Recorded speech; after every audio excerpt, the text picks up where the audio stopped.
And I mean, if I have a second Piraat or two, I mean, you might just get me Yohoho and like a pirate. I mean, this 10.5 is no joke. But welcome back to Modi Brews. I'm Modi. Today we're drinking Piraat by Brouwerij Van Steenberge. So grab a refreshment of your choice, get comfortable, and let's pour this beer. So this is a Belgian ale, and a strong one at that. This one's a 10.5%. It's also a living beer, meaning that it's having a second fermentation going on inside the bottle itself. So like the beer will ferment, and then they'll have it ferment a second time inside the bottle with some of the yeast, with a little extra sugar potentially. And it allows it to be stored for a long time, and it actually changes the flavor and the smell depending on how old your beer is. So the first thing that super stands out is this really foamy head with a ton of carbonation. I don't know if you can see all those very, very violent bubbles. Wow. It's got a lot of carbonation going through the very center of the bottle, or center of the glass. And then this head is super foamy. It's like almost like meringue, like a meringue foam, with really big bubbles on the sides too. Not quite like the other heads that I've seen in the last couple weeks. So this is going to be very similar to kind of how we were talking about with the Polana Hefeweizen, that it's going to be very yeast driven aroma. So let's see what we get.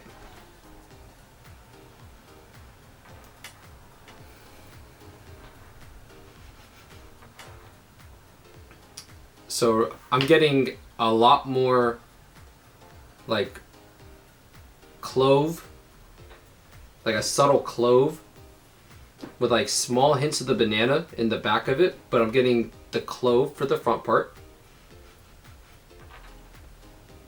And then I smell like the bread, like the graininess of it. And it kind of has like a bit of a almost like a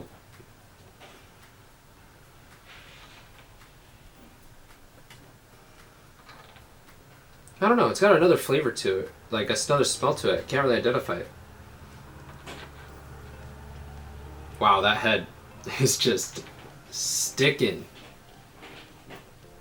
But yeah, I'm getting a lot of clove smell, right? So it's kind of like a peppery kind of smell mixed with a little bit of the banana, which is really driven by the yeast that's used for this. And so for the flavor, we should be getting something pretty similar. We're going to get that yeast-driven front palate.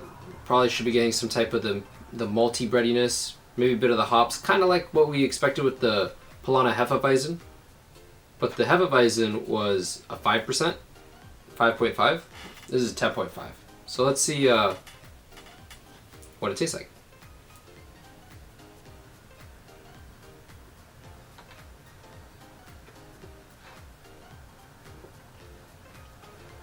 Wow. That's really, really good. That's really smooth.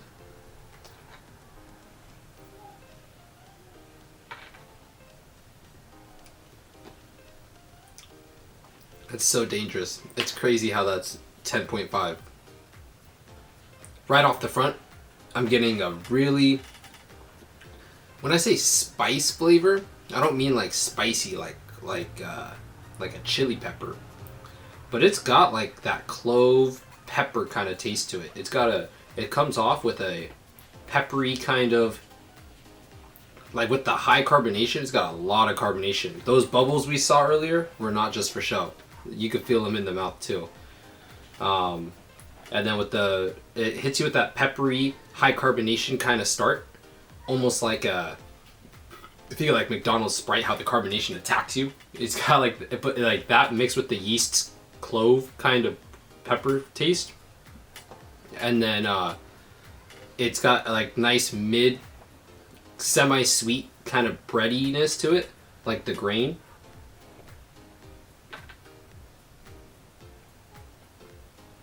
Yeah, so like the very first hit, a little bit of that clove, hints of banana, and then it hits with that bread. And then right after, you just kind of smooth out with a little bit of the hops. And a bit of almost kind of like a wine style, like the aftertaste, like the way that the alcohol kind of sits on the tongue. It's kind of like how like wine will sometimes sit on the tongue. That's what I'm getting reminded of. And it makes sense because with a 10.5%, you're going to have a lot more like oils almost in a sense, like oily from the alcohol itself. And then it's also brewed with like barley, some rice, and some sugars to give it a little bit of like creaminess to the texture. But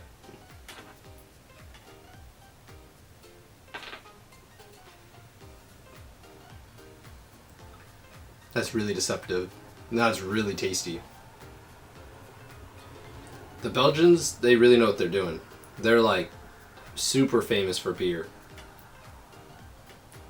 And it could show. It could show. So, the first thing I think I want to talk about is we're going over like Piraat in general. Okay, so Piraat is the beer. And the brewery is a Belgian brewery. It's the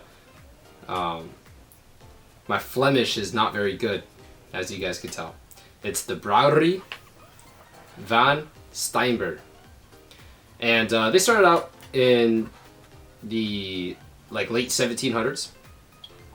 And back then, Belgian ale wasn't necessarily as strong as it is here, per se. But it's always been super yeast driven.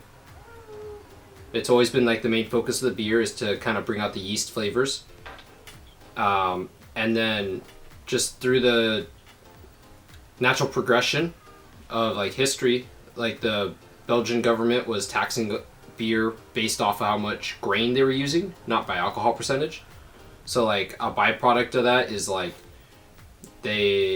Belgians started like pushing higher alcohol percentages, but still really focusing on the yeast flavor, focusing on really complex, unique styles of beer. And so that's what we're looking at right here, a very unique Belgian beer. And Brouwerij Van Steenberge, they started off, one of their most famous beers is the Goudendrak. And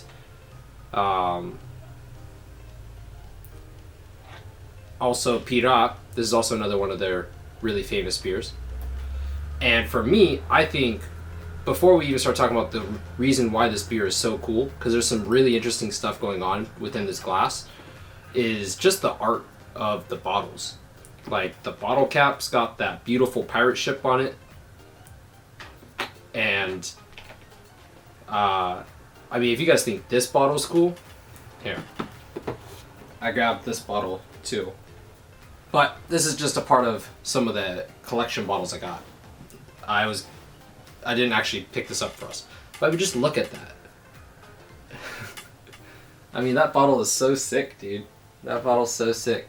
I think they got the best artwork in the game so far. Out of all the bottles I've seen, all the cans I've seen, Brouwerij Van Steenberge, they got good art. They got good artists. And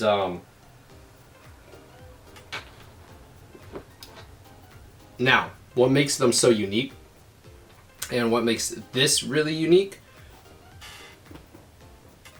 and this one too, is that it's not necessarily made with like a lager yeast or an ale yeast. This is actually fermented with a wine yeast. And so it makes sense. Like as I taste it, it's like the aftertaste, the kind of it like kind of lasts not on the tongue, but kind of on the roof of the mouth a little. Kind of like how a wine would. Like I'm thinking like a red like Cabernet or something like that. How it kind of sticks in the mouth a little bit. It has that same style, complex, like aftertaste also. Not a bad aftertaste, just like a nice lingering, kind of coats the mouth kind of, hey, I'm still here, complex aftertaste. So, yeah. And I was looking into it. I was like, oh, well, wine yeast, like what's the difference between that? And it's a pretty similar to the ale yeast. It's from the same, I guess, like family. The Saccharomyces sorry, I can't pronounce Latin, but it's a different strain. So the ale yeast and the wine yeast, they're just different strains, but they kind of come from the same like family of yeast, where lager yeast is a different family. It's still a Saccharomyces, like something with an L. And the wine yeast's used because, out of 10%, it's got so much extra kind of like higher alcohol percentage. The wine yeast is a little bit more effective and efficient on doing it, being able to break down all those sugars and convert those sugars more efficiently to the alcohol itself. So I think that's a really interesting, really cool usage of the yeast, kind of switching it up, and it shows in the sense of like this yeast is like not giving me the same as like super beery kind of vibes. I'm getting that like clove peppery kind of, which is sought after, but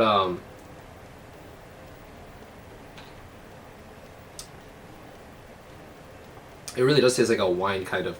It's like a beer wine or even a beer rum mix, in a sense. And with that, Piraat in general came out in 1988, and it's pirate themed. Obviously, right? We got like this super sick pirate ship hoisting its flags, going down. And back in 1700s, the pirates would typically go on long voyages, right? And so the beer's themed around piracy, right? Or the pirates in general, where they would be going on these long voyages. They would often be drinking rum and beer, specifically really strong ales, because of, it's just safer than water, right? No parasites, no bacteria. Strong ales like this are able to preserve a lot better and stay conditioned. Like as we said with this one, this kind of ages like a wine, where the longer you keep the bottle, the more the yeast's second fermentation, the bottle conditioning is going to continue to further develop the flavor. And it won't spoil as easy as, say, like one of the lagers, or say like a less alcoholic beer. And so this is meant to be kind of like a rum, or it's supposed to be like a homage to like what you would expect to be drinking on a long voyage and to be adventurous.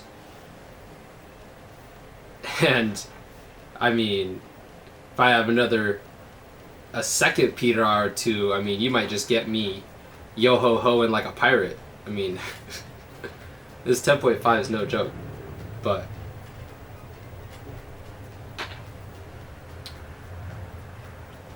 overall, this is a really good beer. I definitely would recommend this to just have one, right? They're a bit pricey. These are actually pretty pricey. I think it's a bit of maybe like the importing plus the ingredients. Like they use really good ingredients, and they use a lot of ingredients to achieve what they get. But it's a little pricey. It's worth it though. It's worth it though, especially because you're not going to be drinking this like casually, like out with the buddies, taking like 3 or 4. You have one, you're feeling pretty nice. You're chilling, having a good time, So definitely, if you see Piraat or you see these Gundra, it's really worth checking out. The quadruple I liked a lot. I recommend this one. It's like sweet. But I ended up picking up some Piraat for this video because I'm a really big One Piece fan, and I'm a big fan of Piraats, and also this beer is just really good. So it's a mix of both. And we get to see a nice, true Belgian ale, right? The last couple weeks we had the German Hefeweizen, we had the Hazy IPA, we had the Session IPA. So we're looking to continue to bring more types of beer. Highly recommend trying this beer out if you guys want it. If you're looking for something to that's a little exotic that you want to be able to come take to the friends, maybe watch a movie, drink with, this is definitely the beer that you're looking for. I'd also say maybe something like with some dessert, right? Some dessert might go good with this. Having something sweet to kind of nibble on the side. So yeah, definitely recommend checking out.